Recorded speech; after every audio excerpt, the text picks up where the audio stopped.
পরদিন সকালটা মেহরিনের শুরু হলো এক অদ্ভুত অনুভূতি নিয়ে। ঘুম থেকে ওঠার পর থেকে মেহরিনের মাথার ভেতর একটাই মুখ ঘুরপাক খাচ্ছে। অভ্র তালুকদার। গতকাল পর্যন্ত ছেলেটা ছিল শুধুই রাস্তার মাঝে দেখা এক হিরো। আর আজ আজ সে সম্ভাব্য পাত্র। কথাটা ভাবতেই মেহরিনের গা শিরশির করে উঠল। ইয়া আল্লাহ, এত তাড়াতাড়ি নাটকের প্লট টুইস্ট কেন আসে আমার জীবনে? নিজের মাথায় নিজেই চাপড় মারল মেহরিন। অন্যদিকে শিফা আর সায়ন ইতোমধ্যেই তৈরি হয়ে বসে আছে। সকাল সকাল শিফা তৈরি হয়ে মেহরিনকে নিতে এসেছে, একসাথে যাবে বলে। বাড়ি তাদের পাশাপাশি। ছোট্টবেলা থেকে দু বান্ধবী একসাথে যাওয়া আসা পড়তো স্কুল কলেজে, আর এখন ভার্সিটিতে।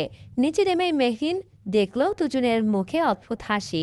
মেহরিন সন্দেহ ভরা চোখে তাকালো। তোদের হাসি দেখে আমার ভয় লাগছে। লাগারই কথা, চট করে বলল শিফা। কপাল কুঁচকে নিল মেহরিন। কেন? কারণ তোর হিরো এখন তোর পাত্র।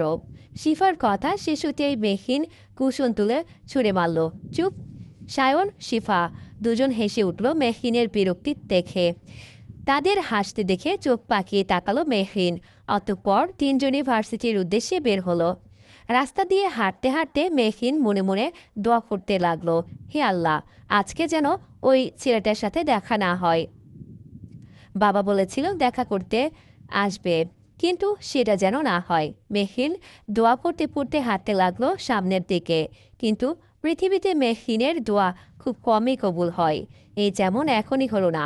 তারা ভার্সিটির দিকে হাঁটতে হাঁটতে কয়েক মিনিট পরে সামনে একটা কালো গাড়ি এসে থামলো। গাড়ির দরজা খুলে নামলো অভ্র। মুহূর্তেই মেহরিনের চোখ বড় হয়ে গেল।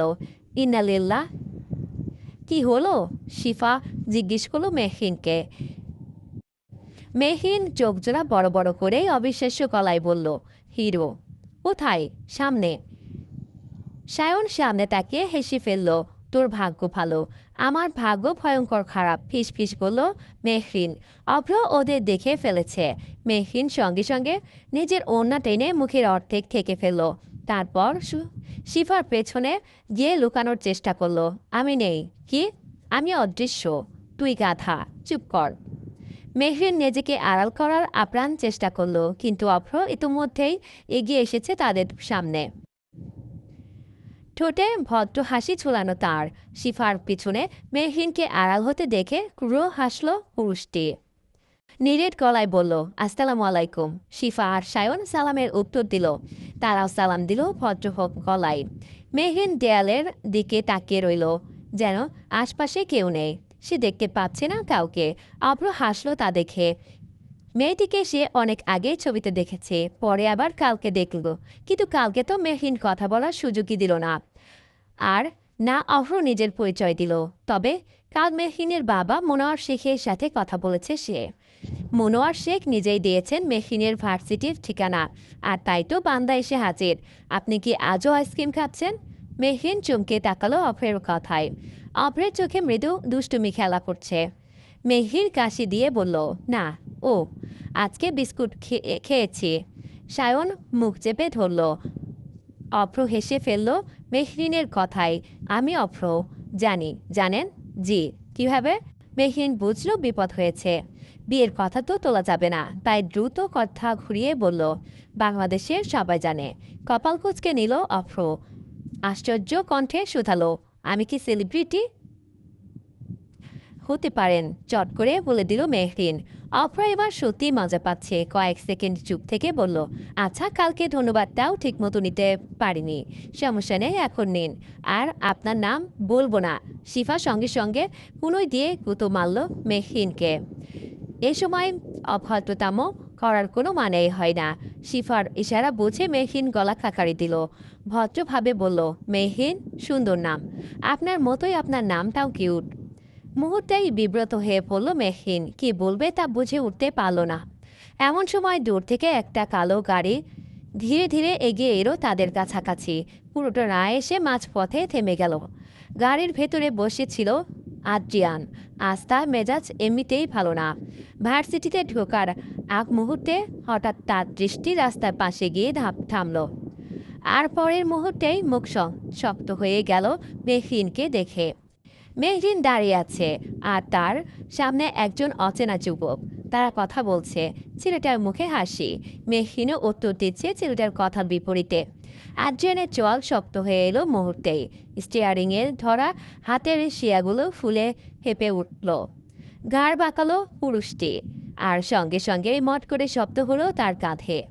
আদ্রিয়ানের চোখের দৃষ্টি তখন জ্বলন্ত কয়লার ন্যায় রূপ ধারণ করলো, যেই কয়লাতে সুস্পষ্ট ফুটে উঠেছে মেহরিনের ছবি। আদ্রিয়ানের ঠোঁটের কোনায় বাঁকা আর তীক্ষ্ণ হাসি ফুটে উঠল। ধারালো দৃষ্টি ফালা করতে লাগলো রমণীর কায়া। আদ্রিয়ান মেহরিনের থেকে দৃষ্টি সরিয়ে তা স্থাপন করলো পাশের যুবকটির পানে। কয়েক মুহূর্ত হাস্যরত যুবকটির পানে তাকিয়ে থেকে ঠোঁট বাঁকিয়ে হাসলো পুরুষটি। শক্ত হাতের মুঠোয় নিজের চুল খামচে কালচে ঠোঁট জোড়া নাড়িয়ে বিড়বিড় করে আওড়ালো, Abhra Talukdar, this is not fair my fucking bastard, this is not fair. ছোট্টবেলা থেকে আমি যেটা চাই সেটাতে ভাগ বসিয়েছিস তুই, বাট এবার সেটা হবে না, কজ আদ্রিয়ান চৌধুরী আর সেটা বরদাস্ত করবে না। হাতের মুঠোয় শক্ত করে দ্রুত গাড়ি স্টার্ট দিয়ে ধুলো উড়িয়ে সেখান হতে চলে গেল আদ্রিয়ান চৌধুরীর ব্ল্যাক মার্সিডিজটা। অন্যদিকে অভ্র তালুকদার মেহরিনের সাথে কথা বলার মাঝখানেই ঘুরে তাকালো। ধুলো উড়িয়ে যাওয়া গাড়িটার পানে তাকিয়ে কুড়ো হাসলো যুবক। কপালে স্লাইড করতে করতে আওড়ালো, জানোয়ার একটা। ভার্সিটিতে পৌঁছেই সরাসরি নিজের কেবিনের দিকে পা বাড়ালো আদ্রিয়ান। তার মুখভঙ্গি এতটাই কঠোর আর গম্ভীর ছিল যে সামনে পড়া কেউই সাহস পেল না কোনো প্রশ্ন করতে, বরং এক নজর তার মুখের দিকে তাকিয়েই সবাই নিঃশব্দে সরে দাঁড়ালো পথ ছেড়ে। করিডোর জুড়ে এক অদ্ভুত চাপা নীরবতা নেমে এলো। স্টাফ থেকে শুরু করে ছাত্রছাত্রী যারা আদ্রিয়ানকে চিনত তারা সকলেই বুঝতে পারল আজ তার মেজাজ সুবিধার নয়। আদ্রিয়ান অবশ্য সেদিকে কোনো ভ্রুক্ষেপ করল না। দীর্ঘ পদক্ষেপে হেঁটে গিয়ে নিজের কেবিনে প্রবেশ করল সে। এমনিতেই এই ভার্সিটিতে তার আলাদা গুরুত্ব রয়েছে, কারণ তার বাবা আশিক চৌধুরী বিশ্ববিদ্যালয়ের অন্যতম অংশীদারদের একজন। তাছাড়া নিজের ব্যক্তিত্ব, কঠোরতা আর কর্তৃত্বপূর্ণ আচরণের কারণেও আদ্রিয়ানকে সবাই সমীহ করে চলে।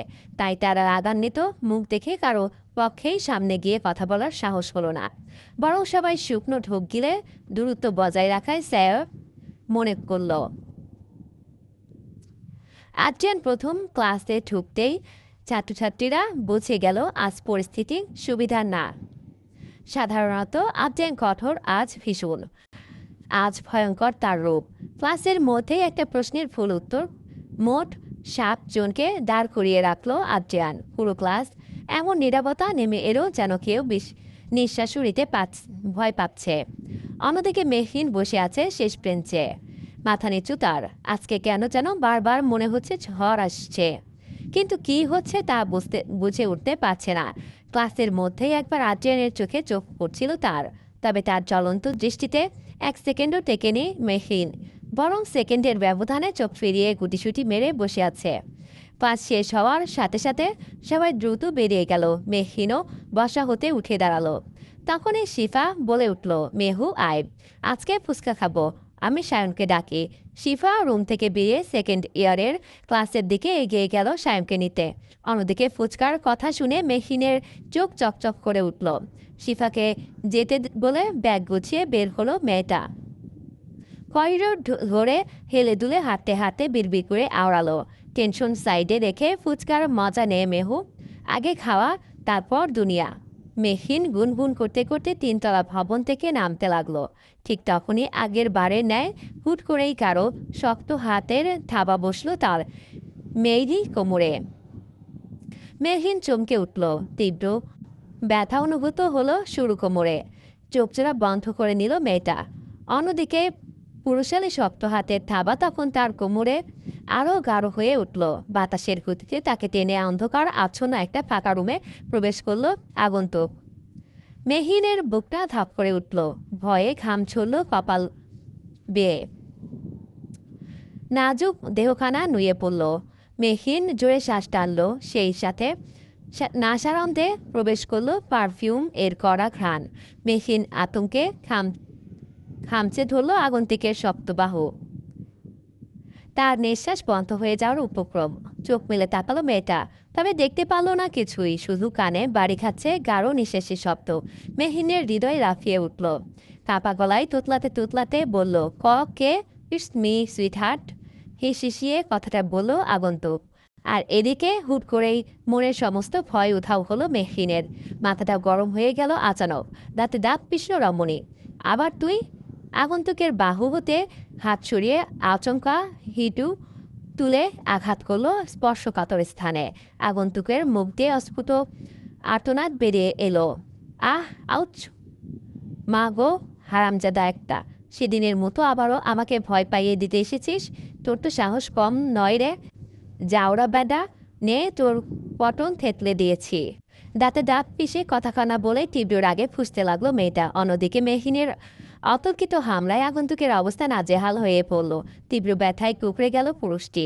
চোখে পানি আসার উপক্রম, চোখ মুখ লাল হয়ে গেল আচমকা।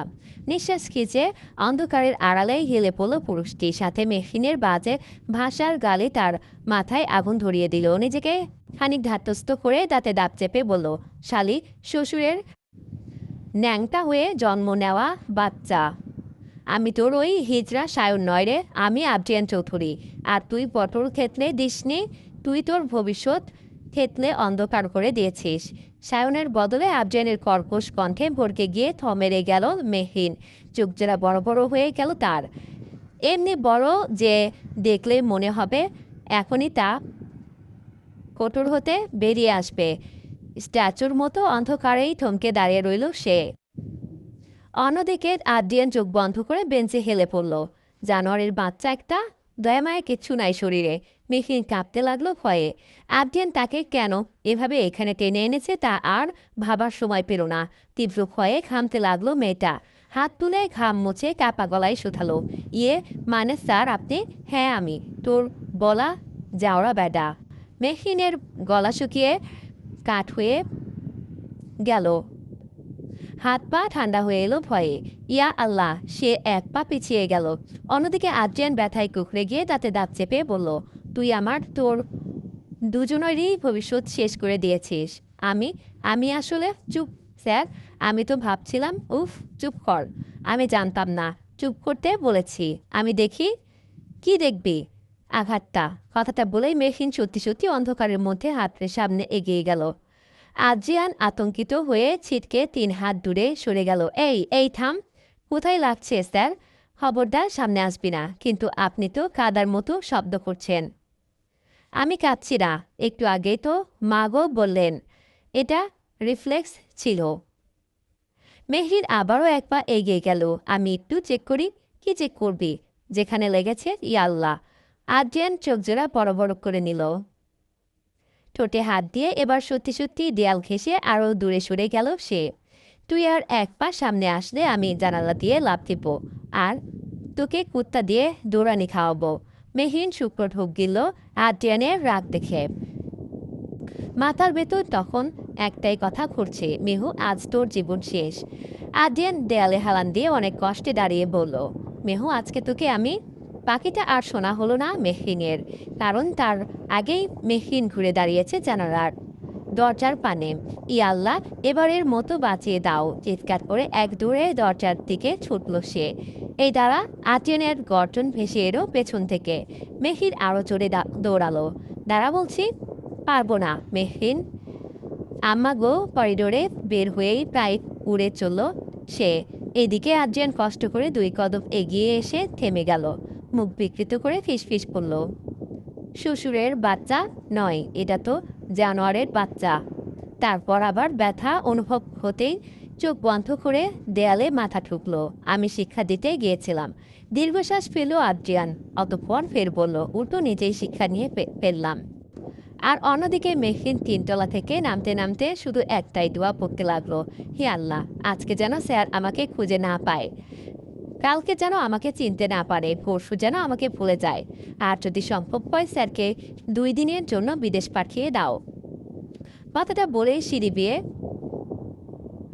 এমন গতিতে নিচে নামলো যেন পেছনে আদ্রিয়ান না, পুরো পুলিশ বাহিনী ধাওয়া করছে। ফুচকার স্টলের সামনে এসে আচমকা শিফার ওপর হামলে পড়ল মেহরিন। সায়নের মুখ হাঁ হয়ে গেল তা দেখে। শিফা বিরক্তিতে ভ্রু কুঁচকে নিল। মেহরিন হাঁপাতে হাঁপাতে শিফার হাত ধরে টানতে লাগলো। চল এখান থেকে, আমাদের বের হতে হবে। শিফা চোখ মুখ বিকৃত করে হাত ছাড়িয়ে নিতে নিতে বলল, আরে আগে খেতে দে, কেন তাড়াহুড়ো করছিস? কারণ থেতলে দিয়েছি। কপাল কুঁচকে গেল শিফার। সন্দেহ ভরা দৃষ্টিতে তাকিয়ে বলল, কি থেতলে দিয়েছিস? পটল থেতলে দিয়েছি, এখন পটলের মালিক আমায় খুঁজছে। সামনে পেলে বিসমিল্লাহ বলে কুরবানি দিয়ে দেবে। সায়ন আশেপাশে তাকালো, কপালে ভাঁজ পেলে বলল, এখানে পটল পেলি কই মেহু?